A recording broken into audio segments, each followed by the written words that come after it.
Last three could be very competitive. It really will. It's going to be some good ones to end it. Talking, it's heavily in favor of the Hokies, but anything can happen in this Pitt lineup. Continues to show up in a lot of dual meets and have a lot of upsets throughout. So we'll see. It's a lot of good matchups, and this is just one of them with McGonagle and Chappell. McGonagle already in on a leg, though, early. Come back here at 133 pounds. Connor McGonagle, number 15th ranked 33-pounder. The Lehigh transfer, 7-1 on the year. Takes on Tyler Chappell, the redshirt freshman, filling in last second, 8-12 on the season, but two-time state champ from Pennsylvania. And they call a stalemate. Couldn't get anything going there. McGonagle coming off a 3-0 sudden victory against number 9 Tyler Knox of Stanford.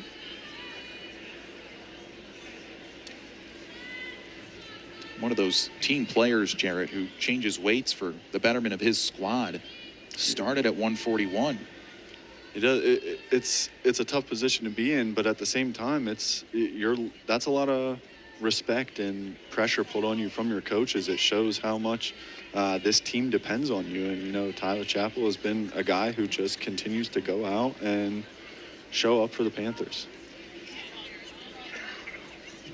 Chappell's brother Dylan, a two-time NCAA qualifier at Bucknell. It's a really tough wrestling family coming from a really good school in PA, Seneca Valley. There's a takedown from McGonagle just from a front headlock. Runs it around. McGonagle gets away with a trifecta halfway through period one.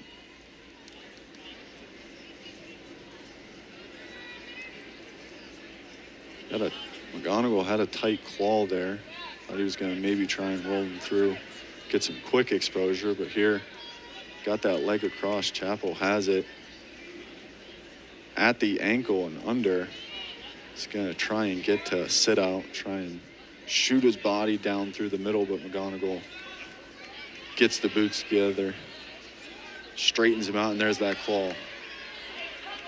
Doesn't quite get it on that other side. Goes under the arms, in control. Both legs in. Chappell posted up, trying to build a base. Mule kick, work his knees together, knee fighting there on bottom. Gets back to the base. McGonagle goes right back, though, with a chop. Great chain wrestling from both of these two in this top and bottom encounter.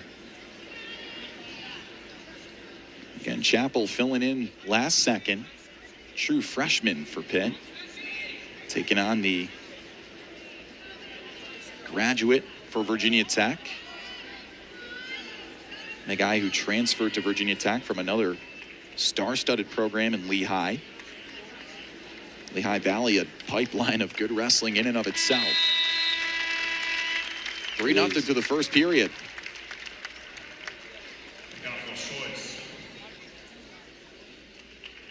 And McGonagle wants to start on bottom.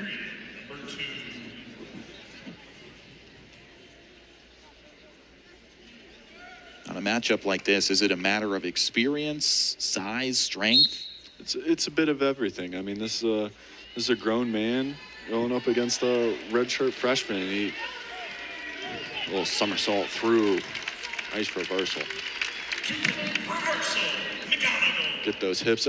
It's not only with the size and the strength, but with that size and strength advantage also comes more than likely a hips advantage. And that, if you're able to win the scramble positions at the lower weights, it makes things a lot easier to win.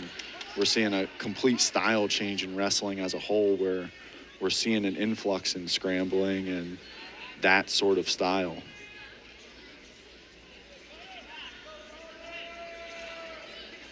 Really tough on top.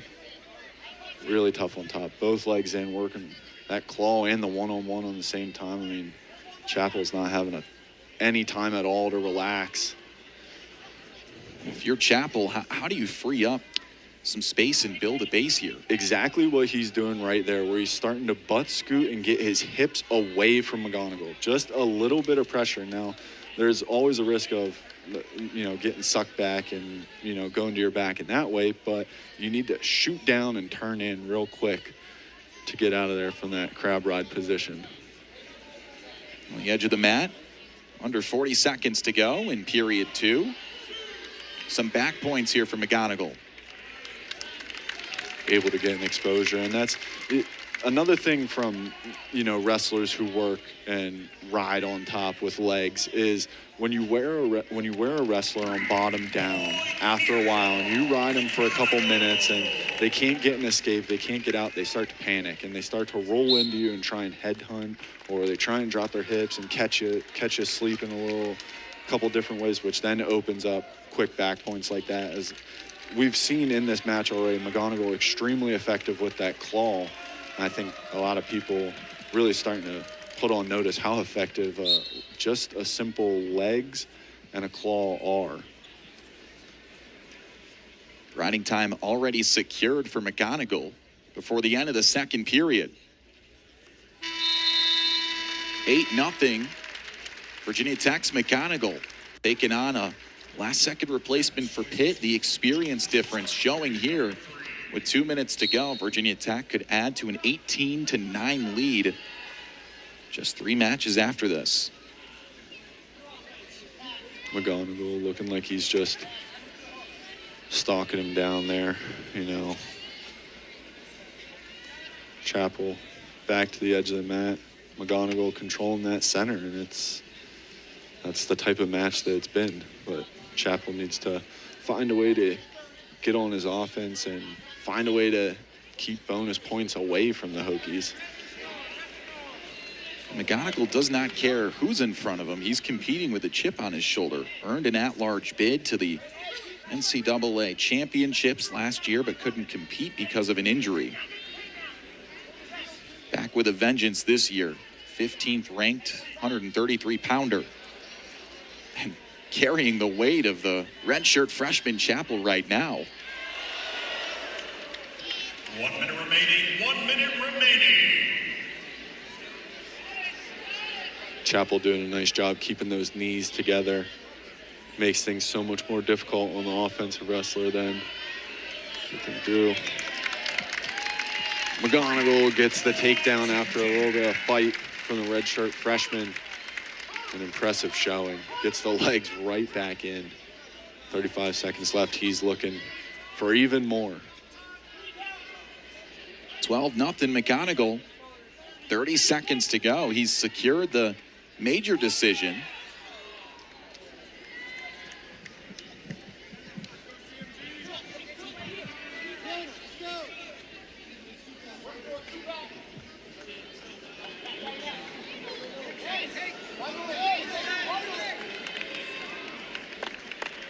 Five seconds to go. McGonagle taking a breath as he celebrates an easy major decision for Virginia Tech.